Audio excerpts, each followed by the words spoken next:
Il y a quelques mois de ça, je rêvais d'avoir un système d'acquisition stable et prédictible parce que je galérais dans mon business. Je passais mon temps à essayer de prospecter, de créer TikTok, de faire des posts LinkedIn ou quoi pour essayer d'avoir des clients, mais malheureusement rien de tout ça ne marchait pour moi. Puis j'ai découvert que le podcast, ça servait pas seulement à créer des discussions avec des personnes intéressantes, mais que c'était aussi un moyen d'acquérir des clients high ticket. Et depuis ce jour-là, j'ai lancé le mien et je vais aussi t'expliquer comment est-ce que je l'ai structuré parce que le système que j'ai actuellement mis en place, j'ai pris des mois avant de le lancer. D'abord, je galérais, je procrastinais avant chaque épisode, je prenais du temps pour tout et surtout, je n'avais pas réellement compris comment convertir le trafic que le podcast me générait. Alors si aujourd'hui tu as un podcast mais que tu as l'impression qu'il t'amène pas les résultats que tu voudrais avoir, bah regarde bien cette vidéo jusqu'à la fin parce que je vais te présenter exactement le système qui a littéralement tout changé pour mon business. Tout d'abord, ce système, il est pour les entrepreneurs B2B qui veulent des clients payants, pas des vanity metrics. Aujourd'hui, on s'en fiche du nombre de likes que tu as. J'ai 103 abonnés sur ma chaîne YouTube à l'heure à laquelle je te parle et pourtant, je génère des virements à plus de 4000 euros, 3000 euros, 2000 euros chaque mois de mes clients grâce à mon podcast. Ok. Donc voici de quoi on a besoin simplement pour avoir un système d'acquisition complet du podcast. Donc un épisode qui est stratégique. On va voir ensuite qu'est-ce que c'est. De ressources, que ce soit des lead magnets, une newsletter ou un autre point de contact pour convertir tout simplement le trafic vers autre part avant le call. Parce que le podcast into call, ça marche dans certains cas. C'est pour ça que je mets toujours un Calendly dans ma description. Mais c'est peut-être pas forcément le moment où les prospects vont être les plus qualifiés. Je préfère d'abord éduquer un maximum, puis rediriger vers un call. Quitte à perdre quelques appels mais qui n'auraient pas été qualifiés de toute façon. À partir du moment où une personne est entrée dans mon système, elle sera mon client mais dans l'avenir. Okay. Ensuite il faut une séquence qualifiante, donc des DM, du setting qui est bien fait, qui est bien réalisé, donc du setting humain. On va le voir par la suite de la vidéo. Ensuite il faut une offre, qu'elle soit plus 3K ou pas, je l'ai mis ici parce que c'est le cas des personnes avec lesquelles je travaille en général, mais si jamais vous avez un SaaS ou quoi, ça peut très bien marcher aussi car vous allez juste faire plus de quantité. Et le résultat de tout ça, il est magnifique, c'est que vous avez besoin de moins de 10 heures par mois sur votre création de contenu pour générer des nouvelles opportunités avec des clients high ticket, même avec 80 abonnés. Donc cette vidéo elle est pour toi, entrepreneur B2B. À la fin de cette vidéo, tu repartiras avec des scripts prêts à l'emploi, une checklist détaillée, des messages de DM à copier-coller et les KPIs essentiels. Tout ça sera dans la description, donc n'hésite pas à aller récupérer les ressources. C'est simplement le deuxième lien. D'abord, tu as mon Calendly et le deuxième lien, tu auras toutes ces ressources-là. Voici un peu de social proof. Tu peux voir des virements que je reçois tous les mois. Donc là, c'est le 5 septembre, aussi le 25 août. Bam, bam, bam. Ça, c'était les mois derniers. 1220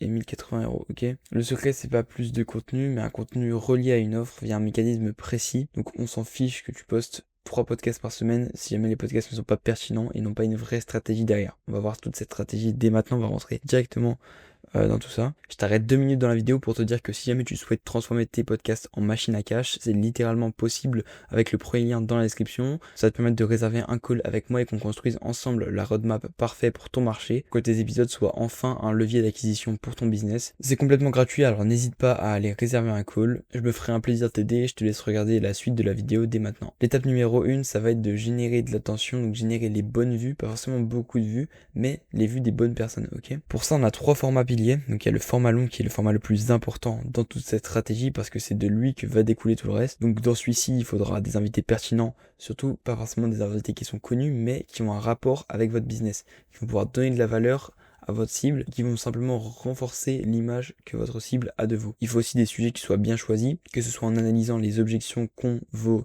clients ou qu'ont vos futurs clients. Je recommande aussi de faire des sujets qui peuvent être SEO entre guillemets, donc mettre des mots qui sont recherchés parce que sur YouTube on sait que c'est le deuxième moteur de recherche après Google, donc à long terme c'est très très intéressant d'avoir des épisodes qui tournent comme ça. Ensuite il faut des questions qui soient bien préparées, une bonne qualité, un bon packaging. Les questions préparées c'est très important parce que si vous arrivez à un épisode et que vous allez un peu au feeling, qu'il n'y a pas vraiment de ligne conductrice, ça va être assez compliqué, à part si vous êtes très très à l'aise à l'oral, pour vous de faire un bon épisode. Bien qu'évidemment c'est un format qui est humain et dans lequel il faut savoir rebondir, être pertinent sur ce que la personne a dit ou quoi. Il faut quand même avoir préparé en amont un minimum de choses, ok. Ensuite, une bonne qualité, c'est évident qu'une bonne caméra c'est mieux et surtout un bon micro parce que sinon c'est simplement impossible de regarder pour les personnes qui vous regardent. Même si vous êtes en ligne, essayez d'avoir un bon matos. Le mieux évidemment c'est d'être en studio. D'ailleurs il y a des podcasts qui sortent très bientôt en studio si j'arrive à booker tout ça, donc j'espère que ça vous plaira. Ensuite on a le premier contenu dérivé, le premier type de contenu dérivé c'est les Reels et les Shorts. C'est la même chose pour moi, juste vous pouvez poster sur TikTok et Instagram. Je vous déconseille de poster sur YouTube Shorts au début ou même plus tard. En vrai, moi je le fais que de temps en temps. Donc YouTube Short, je vous conseille de le faire qu'au tout début ou alors que sur certains shorts qui vont vraiment être bas de tunnel, mais n'essayez vraiment pas d'exploser sur YouTube Short parce que ça va simplement un petit peu niquer votre chaîne YouTube avec un nombre d'abonnés qui vont jamais revenir sur vos vidéos longues et donc ça va envoyer un mauvais signal à YouTube. Donc ce qui est important pour les Reels, c'est d'avoir un bon hook, un hook fort. On va voir ensuite des exemples de hook que vous pouvez prendre. C'est de faire un maximum de contenu mofou, voire beaufou. On s'en fiche d'acquérir de la masse. Ce qu'on veut vraiment, c'est acquérir des gens qui sont intéressés par notre offre, qui sont déjà conscients du problème ou qui du moins sont dans notre cible. Vous pouvez faire quelques contenus haut de funnel, mais ça doit vraiment représenter une petite part de vos contenus. Ensuite, il y a une technique qui est très sous-cotée, c'est d'identifier ton activité sur le Reels pour pouvoir bénéficier de son audience. Donc vous savez, quand vous identifiez sur quelqu'un sur Instagram, ça va aussi dans ses Reels à lui si jamais il accepte la collaboration. Ça peut être très intéressant si votre abonné il a quelques milliers d'abonnés ou centaines d'abonnés sur Instagram, c'est ultra intéressant, surtout s'il a la même cible que vous. Ensuite, le troisième type de contenu, le troisième pilier, ça va être les posts LinkedIn ou les posts YouTube Communities. Ça c'est la même chose, juste vous reposter un peu partout, et les carousels. Donc ce type de contenu écrit, vous allez pouvoir les reprendre simplement de ce que vous dites dans vos podcasts. Vous n'avez pas besoin de repasser par la case idéation de contenu, vous pouvez simplement reprendre vos propres repos. Vous pouvez même engager quelqu'un pour le faire pour vous. Personnellement, avec mes clients, on s'occupe de faire ces trois types de formats. Donc si jamais vous voulez bosser avec des gens qui gèrent toute cette partie, même le setting et tout ce qu'il y a autour de votre podcast, n'hésitez pas à réserver un call dans la première ligne de description. Ce sera un plaisir pour moi de vous aider, de vous construire une roadmap complète pour qu'on puisse aller scaler votre business grâce au podcast et tout ce qu'on met autour. Donc ce qui va être important pour ce type de post, ça va être des visuels simples et accrocheurs, un bon copywriting pour que les gens aient envie de rester et en fait, plus ils lisent le post, plus ils vont être imprégnés de votre marketing et de ce que vous dites, et votre CTA souvent il va être à la fin.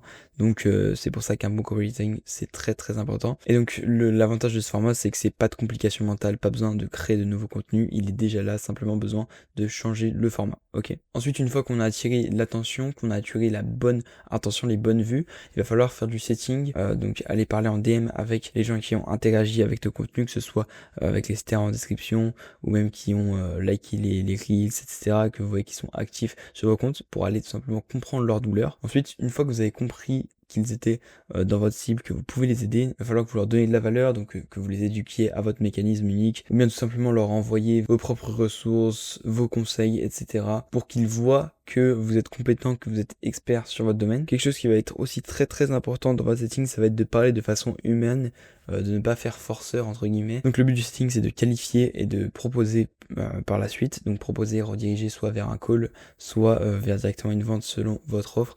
Moi de mon côté, je privilégie quand même de rediriger vers un call si vous avez une offre à plusieurs milliers d'euros, c'est toujours mieux. Maintenant, pour ce qui est des titres, miniatures et première ligne de votre description, c'est quelque chose qui va être important aussi pour la partie format long pour YouTube. Ça va être tout le packaging en fait, c'est comme ça que les gens vont atterrir sur vos vidéos, donc c'est quand même un point qu'il ne faut pas négliger. Par exemple, un titre que j'aime beaucoup utiliser, c'est comment il gagne 70 000 euros par mois par exemple. Vous pouvez aller voir mon dernier podcast, c'est exactement ça. Donc là c'est résultat puis délai, sans telle chose. Donc par exemple ça peut être sans prospection, pour si jamais c'est un point de douleur pour votre cible, ou alors ça peut être sans ads ou quoi.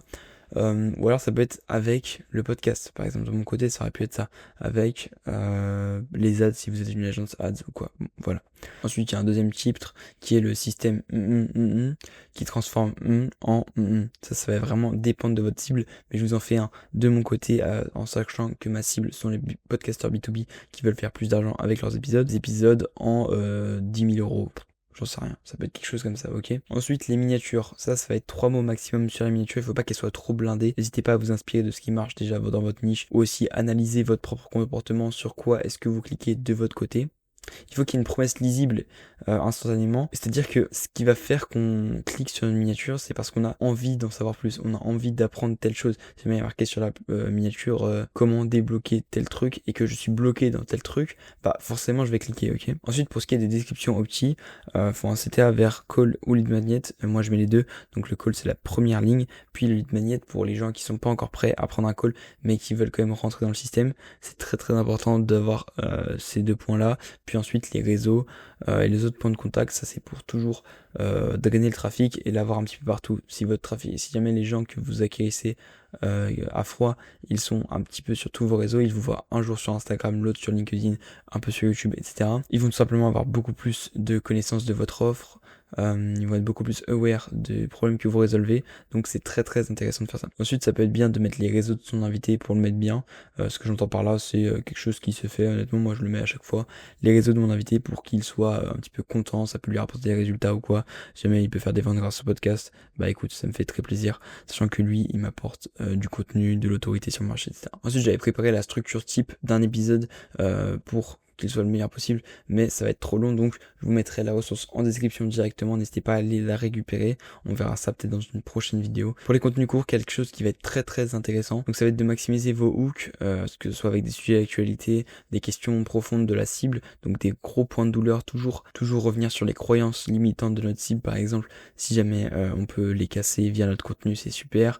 Ce qui marche aussi très bien, c'est les avis qui sont controversés, donc voilà, ça c'est des vidéos qui peuvent très bien marcher, mais le but c'est pas forcément d'avoir les vidéos qui font le plus de vues comme on l'a dit, donc ce qui va être très très intéressant aussi, c'est que ces extraits, ils parlent de votre offre, ils parlent de votre narratif ou quoi, qu'ils aient vraiment un sens avec ce que vous vendez. Ok, posez-vous toujours la question, est-ce qu'on comprend un petit peu ce que je fais, est-ce que ça se rapproche de ce que je fais, ou est-ce que c'est simplement un contenu qui est là pour booster mon ego? Parce qu'à ce moment-là, on s'en fiche, ça va simplement vous ramener des curieux sur votre compte Instagram, et c'est pas forcément ce qu'on veut. Et ensuite, quelque chose qui va être très intéressant, une fois que vous avez mis ce contenu court qui est pertinent et qui répond à des douleurs de votre cible, c'est de mettre un CTA, que ce soit en description ou à la fin, un petit overlay de 1 seconde avant la fin. Donc ça va être DM keyword, donc un mot-clé, peu importe lequel, pour recevoir la ressource.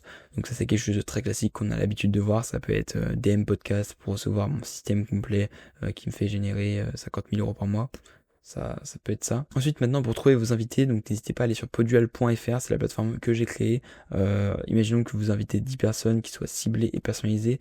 C'est des personnes qui sont pertinentes pour votre cible, qui vont renforcer votre valeur perçue. Sur ces 10 invitations-là, il y aura 6 à 8 réponses, car on a un taux de réponse qui est très élevé. Ce sont des personnes qui sont volontaires, qui sont là pour ça. Ensuite, vous allez pouvoir booker entre 4 et 6 podcasts. Donc c'est très très simple, ça va être beaucoup plus rapide qu'envoyer des centaines de messages sur Instagram. Je vous mets aussi un petit pitch de ligne que vous pouvez copier-coller, n'hésitez pas à screen. Cette plateforme elle vous permet aussi de compléter votre pipeline d'invités en 5 jours et d'avoir 3 fois plus de résultats sur la réponse de vos DM, même beaucoup plus. En vrai, j'ai mis 3 fois, mais c'est énormément plus parce que sur Instagram, personne ne répond. Après, ça dépend aussi qui vous visez comme invité. Et maintenant, voici le plan 7 jours que vous allez pouvoir appliquer pour convertir avec votre podcast. Donc le premier jour sera destiné à définir votre narratif, comprendre ce que votre cible a besoin de voir pour acheter, savoir quels épisodes vont mieux marcher. Ça c'est vraiment le point central autour duquel tout va tourner. Le jour 2 il va être fait pour inviter les bonnes personnes, donc vous allez envoyer toutes vos propals et booker tous les podcasts. Ensuite le jour 3 vous allez pouvoir tourner votre premier épisode avec la structure que je vous ai mis, donc que vous pourrez récupérer en description ainsi que toutes les ressources de cette vidéo. Le jour 4 il va être destiné pour envoyer les files au monteur qu'il monte les shorts, le podcast, etc. ou si jamais vous le faites vous-même, le faire vous-même. Et le jour 5, vous allez pouvoir publier les épisodes, les premiers shorts avec les commentaires épinglés, donc des CTA, toutes les techniques qu'on a vues au fil de cette vidéo et en voir directement les premiers résultats. Du coup au jour 6, comme vous avez pu avoir des premiers DM, vous allez pouvoir lancer le setting sur les interactions, sur les personnes qui ont voulu les ressources, etc. Et au jour 7, vous allez pouvoir analyser la data et améliorer ce processus pour le répéter et générer votre cash à chaque fois. Donc dans le setting, vous allez pouvoir booker des calls et dans ces calls, vous allez pouvoir convertir vers votre offre beaucoup plus simplement. Vous allez pouvoir avoir un taux de closing qui va être beaucoup plus élevé que la moyenne parce que tout simplement les gens sont beaucoup plus éduqués via un format qui dure 1 heure que des simples reels, etc. En tout cas, si tu souhaites développer ton podcast pour en faire une machine à clients, n'hésite pas à aller dans la description. Le premier lien va te permettre de réserver un call avec moi dans lequel on va construire la roadmap parfaite pour toi sur ton marché. Et si tu souhaites faire partie d'une communauté de personnes qui se donnent de la valeur sur Skool, c'est le 3e lien dans ma description. Tu pourras y retrouver des conseils sur la création de contenu chaque jour et je pense que ça peut vraiment te permettre d'avancer. En plus, c'est gratuit pour le moment, donc n'hésite pas à le rejoindre. En tout cas, c'était Clovis. Merci beaucoup de m'avoir écouté et à très bientôt.